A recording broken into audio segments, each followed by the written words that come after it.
Binawi ko ang bahay. Oo, tama ang narinig ninyo, ang bahay na iyon, na pinaghirapan ko, na itinayo ko sa bawat patak ng aking pawis.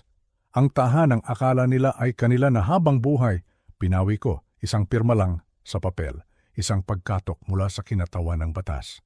At sa isang iglap, gumuho ang mundong itinayo nila sa kasinungalingan.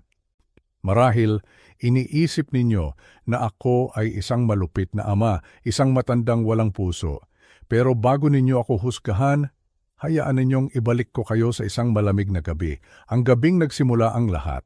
Hindi ko malilimutan ang tunog ng pintuan na iyon, isang malakas na kalabog na tumama sa aking likuran. Brutal, parang isinarado hindi lang ang pinto, kundi ang buong buhay ko sa labas ng sarili kong pamamahay. Bumagsak ako sa sementadong sahig, malamig, kasing lamig ng mga mata ng aking manugang, si Marco. Nakatayo siya roon parang isang hari sa kanyang trono habang dinuduro ako. Mamamatay ka sa kalye, matandang hukluban. Iyan ang mga salitang binitiwan niya, hindi pa bulong, pasigaw, para marinig ng buong mundo, para marinig ng sarili kong anak, si Isabel, na nakatayo sa likuran niya nanginginig. Pero hindi sa takot para sa akin, kundi sa hiya.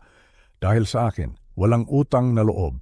Iyan ang tawag sa mga taong tulad nila. Matapos ang lahat ng sakripisyo, ang pagtatrabaho ko sa ilalim ng araw para lang mapag-aral siya, ang mga gabing hindi ako natutulog kapag may sakit siya, ito ang isinukli niya sa akin. Isang malaking sampal ng kawalang hiyaan. Sinubukan kong magsalita, sinubukan kong sabihin na kukunin ko lang ang aking mga gamot para sa puso, pero pinutol niya ang bawat salita ko. At ang sumunod na boses na narinig ko, ang boses na sumira sa aking puso ay mula sa sarili kong anak. Narinig mo ang asawa ko, Tay, sabi niya, habang hindi man lang makatingin sa aking mga mata. Umalis na po kayo, hindi namin kayo kailangan dito. Hindi namin kayo kailangan. Tatlong salita parang tatlong patalim na itinarak ng sabay-sabay sa aking dibdib. At hindi pa sila nakontento.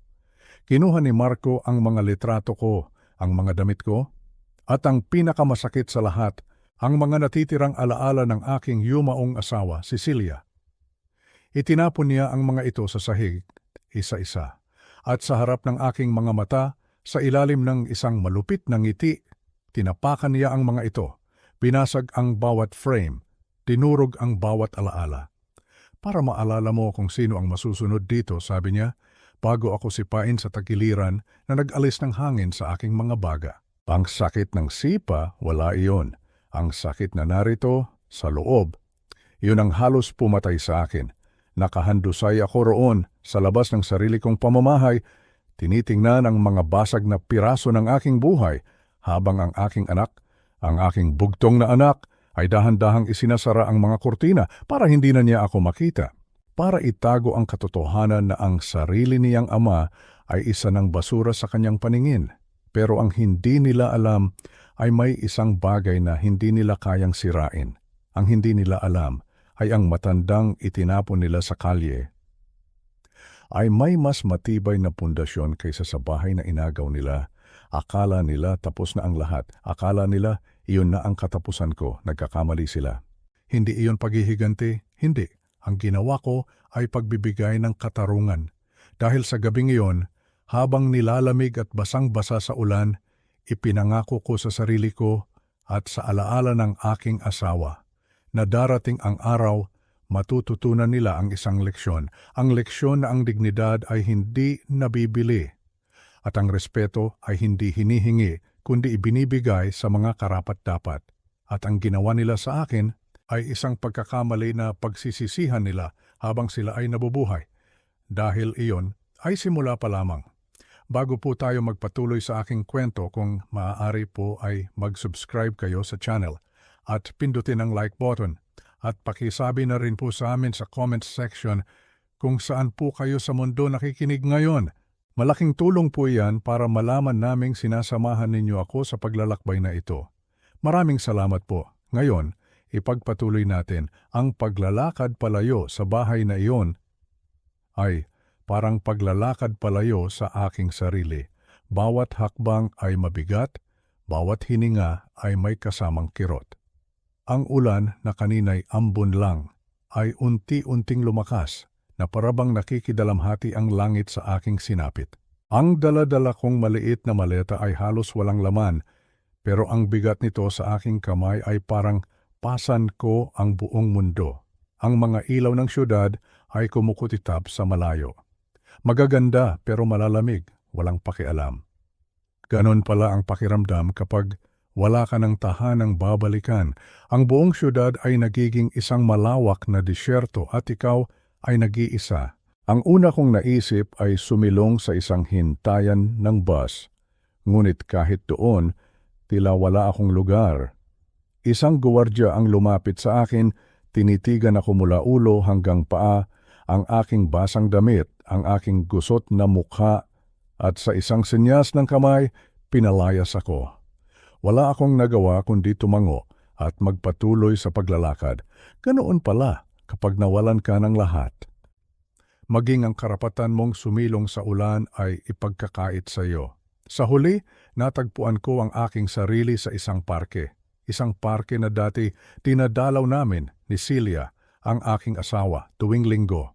Ngayon, ito na ang aking magiging kanlungan. Umupo ako sa isang basang bangko, sa ilalim ng isang ilaw na papalya-palya na tila pagod na ring magbigay ng liwanag. Doon sa gitna ng katahimikan at ng tunog ng malayong trapiko, bumuhos ang mga alaala, hindi ang ulan, kundi ang mga alaala. Nakita ko ang mukha ni Celia, nakangiti habang itinatanim namin ang isang maliit na puno ng mangga sa aming bakuran. Sabay naming dinilig, sabay naming pinangarap na balang araw, sa ilalim ng lilim nito, maglalaro ang aming mga apo. Ang punong iyon ay simbolo ng aming pagmamahalan. Ngayon, ang punong iyon ay nasa kamay na ng mga taong walang pagpapahalaga sa mga alaala. Nakita ko ang aking anak na si Isabel noong siya'y bata pa. Isang munting anghel na yayakap sa aking mga binti pagdating ko galing trabaho. Ang kanyang maliliit na kamay na hahawak sa aking daliri na para bang ako ang pinakamatatag na tao sa buong mundo. Ako ang kanyang bayani. Ako ang kanyang sandalan. Ngunit saan nagpunta ang anghel na iyon? Kailan siya naging isang estranghero na kayang talikuran ang sariling ama? Ang sagot ay bumabalik sa iisang tao, si Marco, ang kanyang asawa. Ang lalaking dumating na may matatamis na ngiti ngunit may pusong puno ng kasakiman. Sinubukan kong tanggapin siya para sa aking anak. Pinagtiisan ko ang kanyang mga pasaring, ang kanyang pagiging arogante dahil ayokong masira ang kaligayahan ni Isabel. Ngunit ang aking pananahimik ay naging simula ng aking pagbagsak. Ang mga gabing iyon sa parke ang pinakamahaba sa aking buhay. Ang lamig ay tumatagos hanggang sa aking mga buto, pero mas malamig pa ang pakiramdam ng pag-iisa. Ang gutom ay kumakalam sa aking sikmura, pero mas masakit pa ang gutom sa pagmamahal at pag-unawa. Nagsimula akong kausapin ang aking sarili, o marahil, kinakausap ko si Celia. Celia, mahal ko, kung nakikita mo lang ako ngayon, pulong ko sa hangin. Nakaupo rito na parang isang pulubi. Anong gagawin ko? At sa aking isipan, naririnig ko ang kanyang malumanay na sagot. Tumayo ka, Mateo, huwag mong hayaang makita kanilang bumagsak. Huwag mo silang bigyan ng ganoong kasiyahan. Ang kanyang boses, ang kanyang alaala. Iyon ang naging kumot ko sa malamig na gabi. Iyon ang naging pagkain ko sa aking pagkagutom. Mula sa kaibuturan ng aking pagdurusa, isang munting apoy ang nagsimulang magalab. Hindi galit, hindi paghihiganti, kundi isang pangako. Isang pangako sa aking sarili at kay Celia na hindi ako mamamatay sa kalye, nababangon ako. At sa aking pagbangon, mauunawaan nila ang tunay na kahulugan ng pagkawala, hindi ng pera o ng bahay, kundi ng dangal na kanilang winasak. Ang mga sumunod na araw ay isang mabagal na pagpapahirap. Natutunan kong mabuhay sa mga tira-tira, isang piraso ng tinapay dito, isang malamig na kape doon na iniiwan ng mga taong may mabuting puso. Natutunan kong maging invisible. Ang mga tao ay dadaan sa harap ko, titingin, pero hindi talaga ako nakikita. Para akong isang multo sa sarili kong syudad, isang paalala ng isang katotohanang ayaw harapin ng marami na ang buhay ay maaaring magbago sa isang iglap. Isang araw, ikaw ang nagbibigay. Kinabukasan, ikaw na ang namamalimos. Ang katawan ko ay nanghina, ngunit ang aking kalooban sa tulong ng mga alaala ni Celia ay pilit na lumalaban. Isang hapon, habang abala ako sa pamumulot ng mga karton sa likod ng isang maliit na karinderya para sana maibenta at makabili ng kahit isang mainit na lugaw, isang pamilyar na boses ang tumawag sa aking pangalan. Mateo, ikaw ba yan, kaibigan? Ang boses na iyon, parang isang kulog mula sa isang maaliwalas na langit. Dahan-dahan akong lumingon, at ang aking puso ay halos tumigil sa pagtibok. Nakatayo sa harap ko ang isang lalaking matangkad, nakasuot ng isang eleganteng barong at may buhok na medyo puti na, matagal bago ko siya namukhaan. Si Antonio, si Atyrant Antonio Reyes. Ang aking kaibigan mula pa sa aming kabataan, kasama ko sa pagbubuhat ng semento at paglalagay ng mga hollow blocks bago pa man siya naging isang tanyag na abogado. Ang kanyang mukha, ang kanyang ekspresyon, ay isang pinaghalong gulat, awa, at hindi makapaniwalang kalungkutan. Diyos ko, Mateo, anong nangyari sa iyo? Tanong niya, at sa kanyang boses, narinig ko ang tunay na pag-aalala. Hindi ko alam kung anong isasagot. Ang hiya ay bumalot sa aking buong pagkatao. Yumuko na lamang ako. Ang buhay, Antonio, dinaanan ako ng buhay. Iyon lang ang lumabas sa aking bibig. Hindi na siya nagsalita pa. Hinawakan niya ang aking braso, mahigpit pero maalaga, at dinala niya ako sa kanyang magarang sasakyan. Wala akong lakas para tumanggi. Sa loob ng sasakyan, walang nagsasalita sa amin. Pero ramdam ko ang kanyang mga tingin paminsan-minsan. Isang tingin na puno ng respeto sa kabila ng aking kalagayan. Isang tingin na nagsasabing, paano nangyari ito sa isang taong dati kasing tibay ng bato? Pagdating namin sa kanyang malaking bahay, ang una niyang ginawa ay paupuin ako sa kanyang malinis na hapagkainan at hainan ako ng isang mainit na sinigang at kanin. Hindi ko na matandaan kung kailan ako huling kumain ng totoong pagkain. Ang aking mga kamay ay nanginginig habang hawak ko ang kutsara. Kailangan ko pa itong hawakan gamit ang dalawang kamay para lamang makasubo. Hindi mo kailangang magkwento kung ayaw mo, sabi niya sa isang malumanay na boses. Pero gusto kong malaman mo, hindi kita pababayaan sa ganitong kalagayan. Tumingin ako sa kanyang mga mata at doon nakita ko ang isang bagay na akala ko'y tuluyan nang nawala sa mundo. Sangkatauhan. Nang gabing iyon, natulog ako sa isang malambot na kama na may malinis na kumot, isang karangyaan na matagal ko nang kinalimutan. Kinabukasan, pagkatapos naming mag-almusal, dinala niya ako sa kanyang hardin. Doon sa gitna ng mga magagandang bulaklak, sinabi niya sa akin, Mateo, ngayon, kailangan kong marinig ang lahat. Walang labis, walang kulang. At doon sa ilalim ng sikat ng umaga, isinalaysay ko sa kanya ang lahat. Ang bawat masasakit na salita, ang bawat alaala na winasak, ang pagtalikod ng aking sariling anak. Nakikinig lang si Antonio, ang kanyang noo ay nakakunot, ang kanyang mga mata ay nag-aapoy sa galit, hindi para sa akin, kundi para sa inhustisyang dinanas ko. Ang pagkikita naming iyon ay hindi lang isang pag-asa. Ito pala ang simula ng pagbawi ng lahat. Matapos kong ikwento ang lahat, isang mabigat na katahimikan ang bumalot sa aming dalawa. Ramdam ko ang pagod, hindi lang sa katawan, kundi sa kaluluwa. Ang pagsasalaysay muli ng aking karanasan ay parang pagbubukas muli ng isang sariwang sugat. Tumayo si Antonio. Naglakad-lakad siya sa kanyang opisina.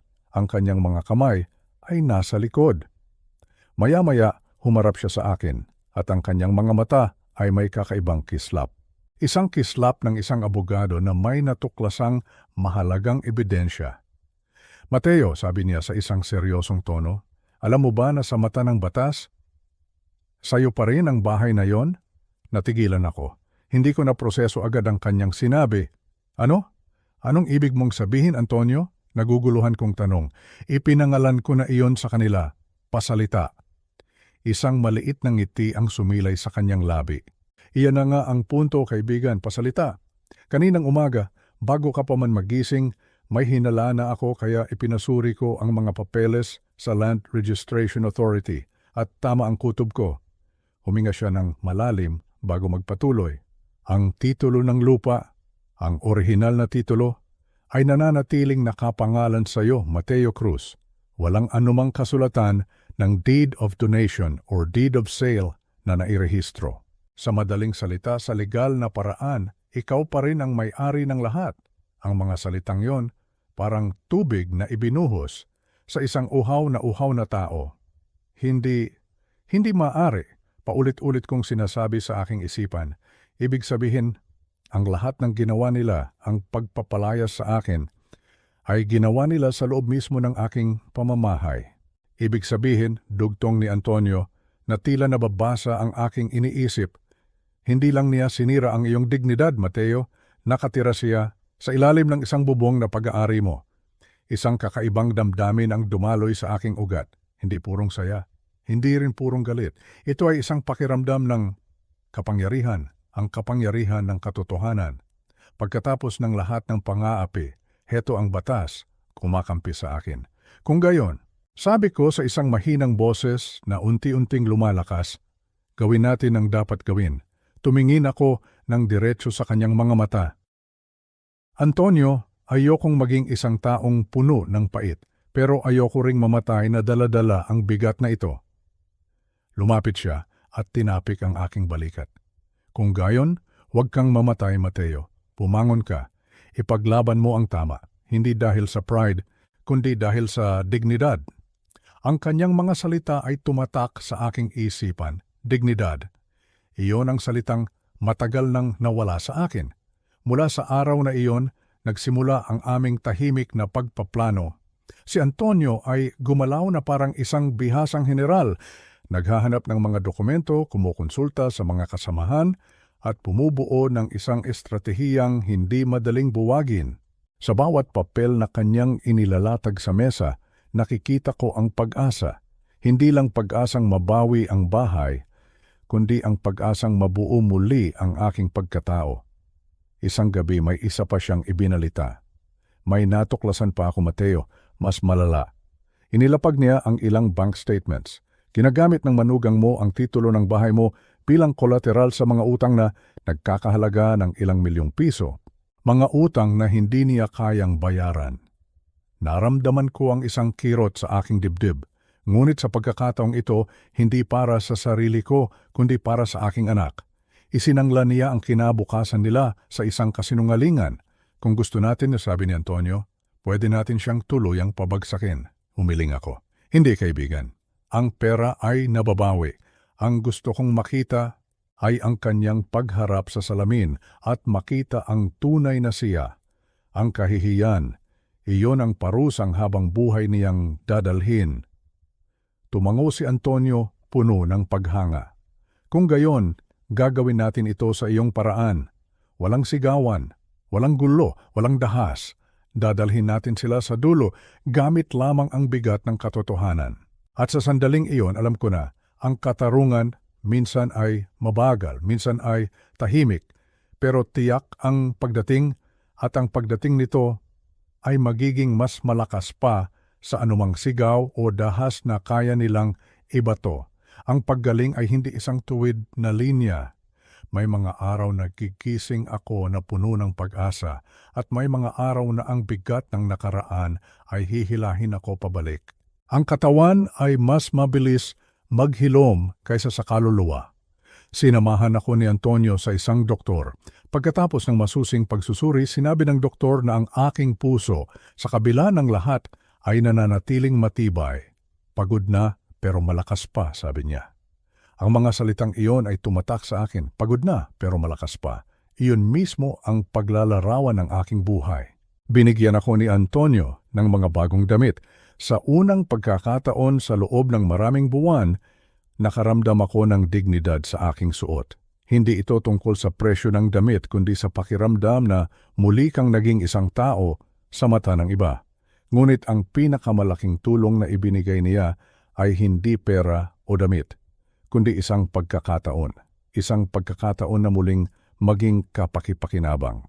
Binigyan niya ako ng isang pansamantalang trabaho sa isa sa kanyang maliliit na construction firm. Hindi bilang inhinyero o foreman, kundi bilang isang tagapamahala ng mga simpleng kagamitan. Isang trabahong simple, ngunit para sa akin, ito ay isang malaking bagay. Sa unang araw ko sa trabaho, nang hawakan ko muli ang isang martilyo, naramdaman ko ang panginginig ng aking mga kamay. Hindi ka kahinaan, kundi dahil sa emosyon. Ito ang aking mundo, ang mundo ng pagtatayo, ng pagbuo, ang pakiramdam ng paglikha ng isang bagay mula sa wala. Ito ang bumuhay sa aking pamilya. Ito ang nagpatayo ng bahay na inagaw sa akin. Habang nagtatrabaho, pinagmamasdan ko ang mga mas batang manggagawa. Nagrereklamo sila sa init, sa pagod, sa mahabang oras ng trabaho. At ako naman ay tahimik na nakatingin sa kanila, iniisip kung gaano karami ang ibibigay ko para lang maibalik ang 20 taon ng aking buhay at magsimulang muli. Hindi ko sila hinuhusgahan. Nakikita ko lang ang aking sarili sa kanila, ang Mateo na dati puno ng pangarap, puno ng lakas. Bawat araw pagkatapos ng trabaho, umuuwi ako sa maliit na kwarto na inihanda ni Antonio para sa akin. Simple lang ito pero naroon ang pinakamahalagang bagay na hinahanap ko, kapayapaan. Sa gabi sa ilalim ng liwanag ng isang lumang lampara, nagsimula akong magsulat sa isang kwaderno. Isinulat ko ang aking mga saloobin, ang aking mga alaala, at unti-unti ang aking mga plano. Hindi mga plano ng paghihiganti, kundi mga plano para sa buhay. Mga plano kung paano ko muling itatayo ang aking sarili kahit patisa-tisa na lang ang natitira. Isang gabi, pumasok si Antonio sa aking kwarto. Nakita niya akong nagsusulat. "Gising ka pa pala, kaibigan," sabi niya. "Oo," sagot ko. Mahirap matulog kapag ang pag-asa ay muling bumabalik. Tila ayaw nitong magsayang ng oras sa pagtulog.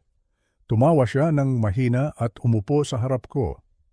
"Naiisip ko lang, Mateo, handa na ang lahat para sa legal na hakbang. Pero gusto kong maging handa ka. Kapag ginawa natin ito, maraming masasaktan. Iiyak ang anak mo, magagalit siya, at ang manugang mo, babagsak na parang isang lobong na sukol."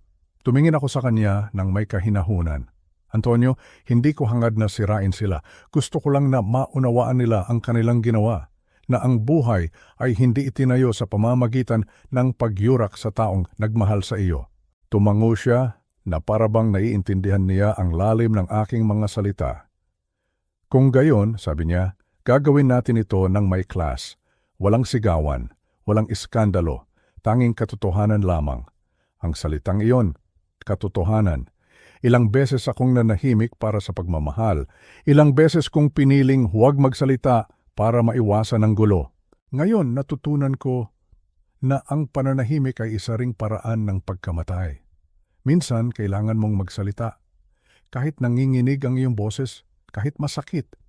Ang oras ay isang mahusay na hukom, sabi sa akin ni Antonio.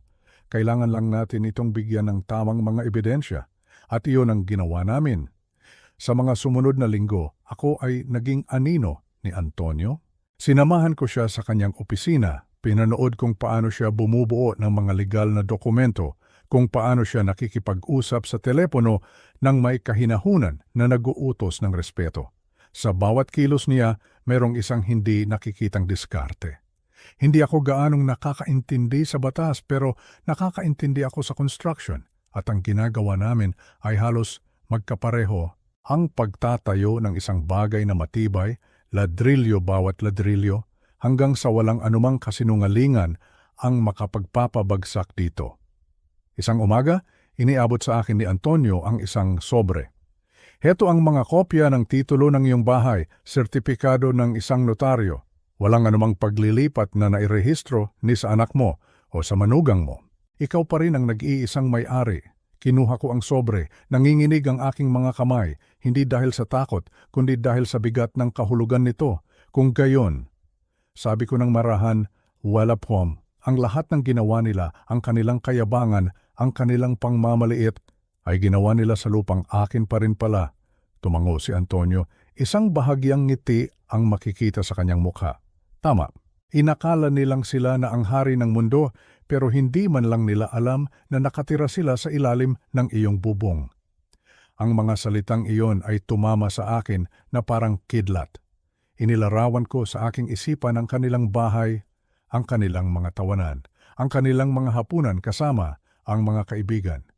Lahat ng iyon ay itinayo sa isang pagkakamali na malapit na nilang pagbayaran. Sinimulan ni Antonio na tipunin ang mga ebidensya kung paano ginamit ng aking manugang ang aking mga ari-arian bilang garantiya sa mga ilegal na pautang. Ginawa niya ang lahat ng walang pag-iisip, taglay ang kayabangan ng isang taong naniniwala na ang impunity ay walang hanggan. Nagkamali siya ng kinalaban, sabi ni Antonio habang sinusuri ang isang dokumento. Minsan ang hustisya ay dumarating sa anyo ng isang matanda, pero dumarating pa rin. Pinakinggan ko siya ng tahimik, inaalala ang bawat salita, bawat insulto, bawat kilos ng paghamak, hindi mula sa puot, kundi mula sa isang malinis at mulat na memorya. Mahalaga na hindi ako lamunin ng sama ng loob. Nais kong ang aking tagumpay ay maging tahimik, elegante, walang bahid ng hinanakit. Isang hapon, dinala ako ni Antonio sa isang tahimik na restaurant sa sentro. Doon, naghihintay sa amin ang isang notaryo at isang binatang lalaki na nagpakilalang isang mamamahayag. Mateo, siya si Marcos, sabi ni Antonio, siya ang mag-iimbestiga sa mga pinansyal na galaw ng iyong manugang. Lahat ay may pag-iingat. Inilahad ng binata ang kanyang kamay. Ipinapangako ko po, ang inyong kwento ay hindi mananatili sa katahimikan, sabi niya. Minsan ang mga bayani ay walang kapa, kundi mga peklat. Ang mga salitang iyon ay umantig sa akin ng higit pa sa aking inaasahan. Pinasalamatan ko siya at naunawaan ko na hindi na ako nag-iisa. Mayroong isang hindi nakikitang network ng mga taong gustong tumulong sa akin, hindi dahil sa awa, kundi dahil sa respeto. Ang mga sumunod na araw ay isang halo ng kalmado at tensyon. Alam kong may malaking namumuo, ngunit alam ko rin na kailangan kong manatiling mahinahon. Sa bawat pag-update ni Antonio, nararamdaman ko ang paglapit ng araw ng paniningil. Malapit na, Mateo, sabi niya isang gabi. Hindi magtatagal. Isang judicial inspector ang pupunta sa kanilang bahay. Hindi pa nila ito inaasahan, ngunit ang kanilang pangalan ay nagsisimula ng lumitaw sa mga record. Bago namin isagawa ang huling hakbang, sinabi ni Antonio na mahalagang makita ko muli ang bahay, hindi bilang isang biktima, kundi bilang isang lalaki. Para maisara ang isang yugto, sabi niya, kailangan mo muna itong harapin ng direkta. Kaya pumunta ako, hindi dala ang galit, kundi ang kahinahunan. Nakasuot ako ng hiniram na damit, ang aking buhok ay maayos na nakasuklay at may dalang folder sa kamay na nagpapakita na ako ay isang seryosong kliyente. Nagpanggap kami bilang mga interesadong mamimili. Si Antonio ang nag-ayos ng pagbisita, nagpanggap bilang aking tagapayo. Walang sino man sa amin ang gumamit ng aming tunay na pangalan. Nang huminto ang sasakyan sa harap ng gate, naramdaman ko ang isang buhol sa aking tiyan. Ang lahat ay tila pareho, ngunit hindi na ito ang dati. Ang pintura ng harapan ay iba na, ang mga paso ng bulaklak ni Celia ay wala na, at ang lumang rosas na itinanim namin noong aming ika-20th anibersaryo ay nawala na rin. Sa halip, mayroong isang artipisyal na hardin, perpekto, ngunit walang kaluluwa. Tumingin sa akin si Antonio at tumango na parabang sinasabing kailangan kong lakasan ang aking loob. Huminga ako ng malalim at pinindot ang doorbell. Ilang segundo bago ito bumukas. At nang bumukas ito, lumitaw siya, ang aking manugang. Ang parehong mayabang na mukha, ang parehong pekeng ngiti. Ang kanyang tingin ay dumaan sa akin ng may huwad na paggalang. Hindi niya ako nakilala. Magandang umaga po, sabi niya, inaayos ang kanyang mamahaling relo. Ano po ang maipaglilingkod ko sa inyo? Magandang umaga, sagot ko. Pinipigilan ang panginginig sa aking boses. Interesado kaming tingnan ang bahay. Narinig namin na ito ay nasa merkado para sa mga luxury properties. Ngumiti siya, nasiyahan sa sarili. Oo. Hindi ko pa ito opisyal na inilalagay sa merkado, ngunit lagi akong bukas sa mga alok. Tuloy po kayo. Pumasok ako at doon ang hangin ay tumama sa akin na parang isang buhay na alaala. Nakilala ko ang bawat sulok, bawat linya ng kisame, ngunit wala ng kaluluwa ang lugar. Ang mga painting na gawa ni Celia ay wala na. Sa halip, nakasabit ang mga naka-frame na larawan ng kanilang mga biyahe at hapunan kasama ang mga taong hindi ko kilala. Ang sofa kung saan dati natutulog ang aking apo ay puti na ngayon, malinis na parabang walang gumagamit. At ang amoy, ang mainit na amoy ng tahanan ng bagong timplang kape at mga bulaklak ay napalitan ng mamahaling pabango at ng kawalan. Naglakad ako ng dahan-dahan, bawat hakbang ay isang suntok sa puso. Hinawakan ko ang hawakan ng hagdanan at naramdaman ko pa rin ang maliit na marka kung saan inukit ng aking anak ang kanyang mga inisyal noong siya ay bata pa. Yumuko ako para tingnan kung nandoon pa. Wala na. Nilinis nila ito, binurab, na parabang gusto nilang alisin ang anumang bakas ng kung sino kami dati. Ang aking manugang ay nagsasalita ng walang tigil, ipinagmamalaki ang mga pagbabago. Giniba namin ng lumang pader, naglagay kami ng Italian marble sa kusina. Ibang level na ang bahay ngayon. Tumango ako, nagkukunwaring interesado habang sa loob ko, lahat ay nawawasak. Dumating kami sa likod bahay. Ang puno ng mangga ni Celia ay nandoon pa rin. Lumaki itong malusog, ang mga sanga nito ay umaabot sa langit. Hinawakan ko ang magaspang na balat nito at naramdaman ko ang isang kilabot. Parang kinakausap ako nito. Nandito pa rin siya, naisip ko. Habang pabalik kami sa sasakyan, lumitaw ang aking anak sa pasukan, huminto ang aking puso. Hindi gaanong nagbago ang kanyang hitsura, ngunit ang kanyang tingin, oo. Mayroon itong ekspresyon ng isang taong nabubuhay sa gitna ng karangyaan at kalungkutan. Hindi niya ako agad nakilala. Interesado po kayong bumili? Tanong niya. Opo, sagot ni Antonio. Ipinakita sa amin ng iyong asawa ang bahay. Napakaganda. Ngumiti siya ng malamig. Oo, pinaghirapan niya ang lahat ng ito, ang pangungusap na yon. Iyon ay parang isang patalim. Pinaghirapan niya, muntik na akong sumagot, ngunit pinigilan ko ang aking sarili. Hindi pa ito ang tamang oras. Ang hustisya ay hindi inihahain ng may sigawan, kundi ng may katahimikan. Nagpaalam kami ng magalang. Sa loob ng sasakyan, walang nagsalita. Nang huminto kami sa tapat ng opisina, pinasag ni Antonio ang katahimikan. Ayos ka lang? Hindi, sagot ko ng may katapatan. Pero ngayon, alam ko na kung bakit ko ito ginagawa. Hindi ko kailanman naramdaman na ang oras ay gumalaw ng ganito kabagal. Ang umaga ng araw na iyon, bawat minuto ay tila may bigat ng 1,000 taon. Isinuot ko ang nag-iisang disenteng damit na mayroon ako. Ang damit na tinulungan akong ayusin ni Antonio ilang linggo na ang nakalipas. Maingat kong pinlantsa ito, sinuklay ang aking buhok sa harap ng salamin at huminga ng malalim. Nais kong magmukhang marangal, hindi dahil sa pagiging banidoso, kundi dahil ang araw na ito ay kumakatawan sa higit pa sa hustisya.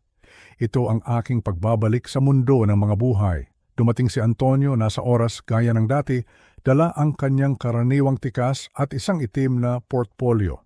Sa likod niya ay isang lalaking nasa katanghaliang gulang, nakasuot ng madilim na damit at may dalang opisyal na folder. Malamig ang kanyang tingin, propesyonal.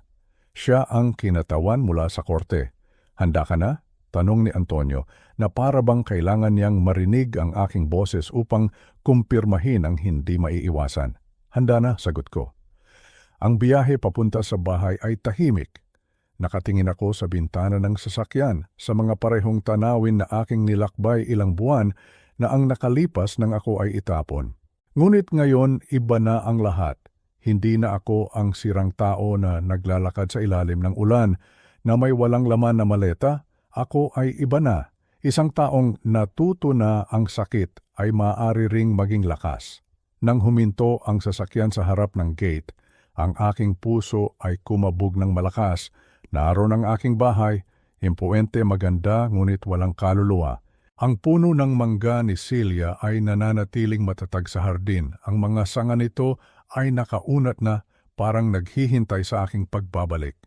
Naunang bumaba ang kinatawan ng korte, inaayos ang kanyang kurbata. Sumunod si Antonio na may matatag na hakbang. Naiwan ako ng ilang segundo pa sa loob ng sasakyan, nakatingin sa harapan ng bahay. Hinawakan ko ang gilid ng upuan, ipinikit ang aking mga mata at bumulong sa aking sarili. Celia, narito na ako. Dahan-dahan akong lumabas. Ang tunog ng aking mga yapak sa semento ay umaling-awngaw na para bang huminto ang oras. 3 beses kumatok ang lalaking nakaitim. Ang alingawngaw ay umalingawngaw sa katahimikan ng kapitbahayan. Ilang segundo ang lumipas bago bumukas ang pinto at nang bumukas ito, siya ang lumitaw. Ang aking anak. Nakasuot siya ng elegante ngunit ang kanyang mukha ay pagod. Sa simula, hindi niya ako nakilala. Tumingin siya sa kinatawan ng korte pagkatapos ay kay Antonio at sa huli sa akin. Ang pagkalito ay dumaan sa kanyang tingin na sinundan ng isang hindi mahahalata na panginginig. Tay, pulong niya, halos walang boses. Hindi ako sumagot, hindi pa ito ang oras. Sa likod niya ay lumitaw ang kanyang asawa, ang parehong lalaki na nagtapon sa akin. Ngayon ay may ekspresyon ng pagkainis nang makita ang 3 hindi kilalang tao sa kanyang pintuan. Anong nangyayari dito? Tanong niya sa isang mayabang na tono. Inilabas ng kinatawan ng korte ang isang dokumento at nagsalita ng may malamig na kahinahunan. Ginoong Marco Reyes, nagdala po ako ng isang abiso mula sa korte. Ang ari-arian na ito ay natukoy na legal na pagmamay-ari ni Ginoong Mateo Cruz na naririto ngayon. Tumawa siya. Isang nerbiyosong tawa, hindi makapaniwala. Siguradong may pagkakamali, sabi niya. Hindi, sabat ni Antonio na may matatag na boses. Ang bahay na ito ay pag-aari ng lalaking pinalayas ninyo, ilang buwan na ang nakalipas. Ang lehitimong may-ari ay hindi kailanman isinuko ang kanyang mga karapatan. At lahat ng ginawa ninyo mula noon, ang mga pautang, ang mga pagkukumpuni, ang mga pagbili, ay nasa ilalim na ngayon ng pagsusuri ng korte. Ang mukha ng aking manugang ay nagbago. Ang kumpiyansa ay nawala sa kanyang mga mata at ang kanyang balat ay namutla na parang inalisan ng hangin. Ito ay isang biro, bulong niya. Hindi ito biro, sabi ni Antonio, at ipinapayo ko sa iyo na huwag kang manlaban. Ang utos ay napirmahan na. Ang aking anak ay nakatingin sa akin, hindi gumagalaw, may mga luhang namumuo. Tay, sabi niya sa wakas, nanginginig. Ano po ang ginagawa ninyo?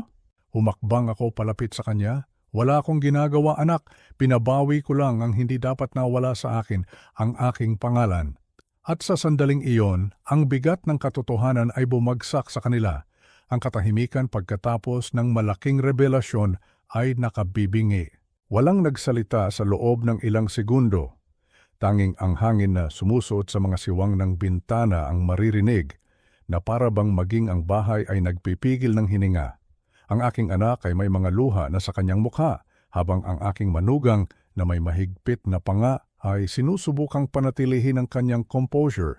Ako ay nananatiling nakatayo sa gitna ng sala, ang parehong sala kung saan isang araw ay hinipan namin ang mga kandila ng kanyang kaarawan, kung saan siya ay natutong humakbang, kung saan ipinangako kong poprotektahan siya mula sa mundo. Ngunit sa pagkakataong ito, ako ang nakatingin sa kanya mula sa kabilang panig. Ang kinatawan ng korte ay nagsalita ng may matatag na boses. Mayroon kayong 72 oras upang lisanin ang ari-arian. Anumang gamit na maiiwan pagkatapos ng panahong iyon ay iimbentaryuhin at itatago sa ilalim ng utos ng korte. Sinubukan ng aking manugang na magprotesta, ngunit ang kanyang boses ay nabasag. Hindi ito maaring maging legal, sabi niya, nakatingin kay Antonio. Ito ay isang pang-aabuso. Si Antonio ay hindi natinag. Lahat dito ay legal. Mga pirma, mga rehistro, mga saksi. Kinamit mo ang mga ari-arian na hindi sa iyo. Pinalsipika ang mga dokumento at sinira ang tiwala ng iyong pamilya. Kung ipipilit mo, kailangan mong ipaliwanag iyan sa harap ng isang hukom. Umatras siya, maputla, talunan. Sa unang pagkakataon, nakita ko siyang marupok, maliit. Hindi na siya ang lalaking sumigaw sa akin ng matandang inutil habang sinisira ang aking mga litrato. Siya ay isang takot na bata sa katawan ng isang tiwaling matanda. Ang aking anak ay lumuhod sa harap ko Ang kanyang mga mata ay pula at ang kanyang kaluluwa ay wasak. Tay, pakiusap, huwag mong gawin ito, huwag mo kaming iwan sa kalye. Ang kanyang boses ay pumunit sa aking kalooban. Hindi ako agad sumagot. Naramdaman ko ang isang buhol na umakyat sa aking lalamunan. Sa kalye, sabi ko sa wakas, hindi nagtataas ng boses. Eksakto ang mga salitang sinabi mo sa akin nang itapon mo ako, natatandaan mo ba? Mamatay ka sa kalye, matanda. Nagsimula siyang umiyak ng mas malakas. Hindi ko alam ang aking ginagawa. Minanipulan niya ako, Tay. Nalilito ako. Hindi! Pinutol ko siya ng may kahinahunan. Naging komportable ka, may malaking pagkakaiba doon. Ang kinatawan ng korte at si Antonio ay nagsimulang suriin ang mga huling dokumento. Napanood ko sila, ngunit ang aking isip ay malayo. Naalala ko ang maliliit na kamay ng aking anak nang sabihin niyang, "Mahal kita, Tay." At naisip ko, kailan naging limot ang pag-ibig? Ang kanyang asawa ay lumingon sa akin na may pigil na galit. Babangon kami mula rito, matanda, magsisisi ka. Si Antonio ay humakbang pasulong. Ingatan mo ang iyong mga salita, hindi tulad mo, si Ginoong Cruz ay hindi nagbabanta. Tinutupad niya. Nanahimik ang lalaki, kinuha ang kanyang Amerikana at lumabas na may malakas na kalabog ng pinto. Naiwan ang aking anak na nag-iisa sa harap ko. Tinulungan ko siyang tumayo. Sa isang saglit, nagtama ang aming mga mata at sa kanya nakita ko ang batang babae na dati kong sinusundo sa paaralan. Hindi kita kinamumuhian, anak, sabi ko sa basag na boses, ngunit kailangan kong gawin ito. Tumango siya ng dahan-dahan na parabang sa wakas ay nauunawaan na niya. Pagkalabas namin, ang langit ay kulay abo. Isang mahinang ambon ang nagsimulang bumagsak. Huminto ako sa harap ng gate at nakita kong isinara ng aking anak ang pinto sa likod namin. Habang naglalakad kami patungo sa sasakyan, tumingin sa akin si Antonio. "Nasiyahan ka ba?" tanong niya. Matagal bago ako sumagot. Hindi ko alam kung nasiyahan ang tamang salita, pero payapa ako. Ang tunay na kapayapaan ay hindi matatagpuan sa tagumpay, kundi sa paghilom. 3 linggo pagkatapos ng araw na iyon, tumunog ang telepono sa madaling araw. Ito ay isang tunog na gumising hindi lamang sa aking katawan, kundi sa aking kaluluwa. Kinuha ko ang telepono na may halong pagod at pangamba. "Tay, ako ito." Ang tinig niya, basag, puno ng sakit. Ang mundo ay tila huminto. Walang galit, walang panunumbat, walang pagmamataas. Tanging ang salitang iyon, "Tay," na matagal ko nang hindi naririnig ng may katapatan. "Anong nangyari, anak?" tanong ko. Huminga siya ng malalim. Gumuho ang lahat ng Tay. Iniwan niya ako, ibinenta ang sasakyan, kinuha ang pera sa bangko at naglaho. Iniwan niya sa akin ang mga utang. Wala akong bahay, walang trabaho, walang lakas. Ipinikit ko ang aking mga mata. Hindi ito sorpresa, ngunit ang marinig ito mula sa kanyang sariling bibig ay masakit pa rin. "Sinabi ko sa iyo na ang pagmamataas ay may presyo," sabi ko ng walang paninisi. "At ang pundasyon ng panlilinlang ay laging bumabagsak." Umiyak siya at sa bawat hikbi niya, naramdaman ko ang kirot sa aking puso. "Sabihin mo sa akin kung nasaan ka," sabi ko. Nang makarating ako sa lugar na sinabi niya, nakita ko siyang nakaupo sa isang bangko sa parke. Hindi na siya ang mayabang na babae na nagsara ng pinto sa aking mukha. Siya ay isang sugatang anak na sinaktan ng buhay. Nang makita niya ako, dahan-dahan siyang tumayo. "Tay," bulong niya, "hindi ko alam kung paano ka haharapin." Lumakad ako palapit sa kanya at inilagay ang isang kamay sa kanyang pisngi. "Tingnan mo ako tulad ng pagtingin mo noong bata ka pa," sabi ko. "Iyon lang." Napuno ng luha ang kanyang mga mata, nagyakap kami. Isang yakap na alanganin, nanginginig, ngunit totoo. Naramdaman ko kung paano sumuko ang kanyang katawan sa aking mga braso, na para bang sa wakas ay binitiwan niya ang bigat ng mga taon. "Patawarin mo ako," bulong niya. "Matagal ka nang pinatawad, anak," sagot ko, "mula pa noong araw na ipinagtabuyan mo ako." Sa mga sumunod na linggo, ibinahagi namin ang isang routine. Tinulungan niya ako sa pamimili, nagluto kami ng magkasama, at sa gabi, nag-usap kami tungkol sa mga simpleng bagay. Isang gabi, bigla siyang nagtanong, Namimiss mo ba siya? Araw-araw, sagot ko, ngunit minsan iniisip ko na hindi talaga siya umalis. At sa isang gabi ng katapatan, ibinigay niya sa akin ang isang lumang sobre. Isang sulat mula sa kanyang ina, si Celia, na hindi kailanman ibinigay sa akin. Nanginginig kong binuksan ito. Doon, sa sulat kamay ni Celia, nabasa ko ang pinakamasakit na katotohanan. Mateo, mahal ko, alam ko na. Alam ko ang tungkol sa kanya, ang tungkol sa kanila. Nalaman ko ito nang hindi sinasadya, ngunit wala akong lakas ng loob na sirain ang pamilya. Patawarin mo ako. Hindi ako naging kasabwat. Naging duwag lang ako. Natigilan ako. Ang katahimikan ay ganap. Kaya pala, alam ni Celia. At ang katahimikan na iyon, ang pumatay sa kanya sa loob. Tumingin sa akin ang aking anak, puno ng luha. Tay, wala akong ideya. Ang iyong ina ay nanahimik para protektahan ka, sabi ko ng marhan, at ang katahimikang iyon ay isang pag-ibig na hindi niya alam kung paano ipahayag ng tama. Ang gabing iyon, ang katotohanan ay hindi nagpagaling, ngunit nagpalaya ito sa aming lahat. Sa pag-unawa sa sakit ng nakaraan, natagpuan namin ang daan patungo sa isang bagong simula. O ang kaming pamilya ay napamarang, ngunit sa mga abo nito isang bagay na mas totoo, mas dalisay ang nagsimulang tumubo. Natutunan namin na ang pagpapatawad ay hindi paglimot. Ito ay pag-alala ng walang pait. Ito ay pagtanggap na may pag-asa. At sa wakas, pagkatapos ng napakatagal na panahon, naramdaman ko ang kapayapaan. Hindi ang kapayapaan ng tagumpay, kundi ang kapayapaan ng isang kaluluwa na sa wakas ay huminto na sa pakikipaglaban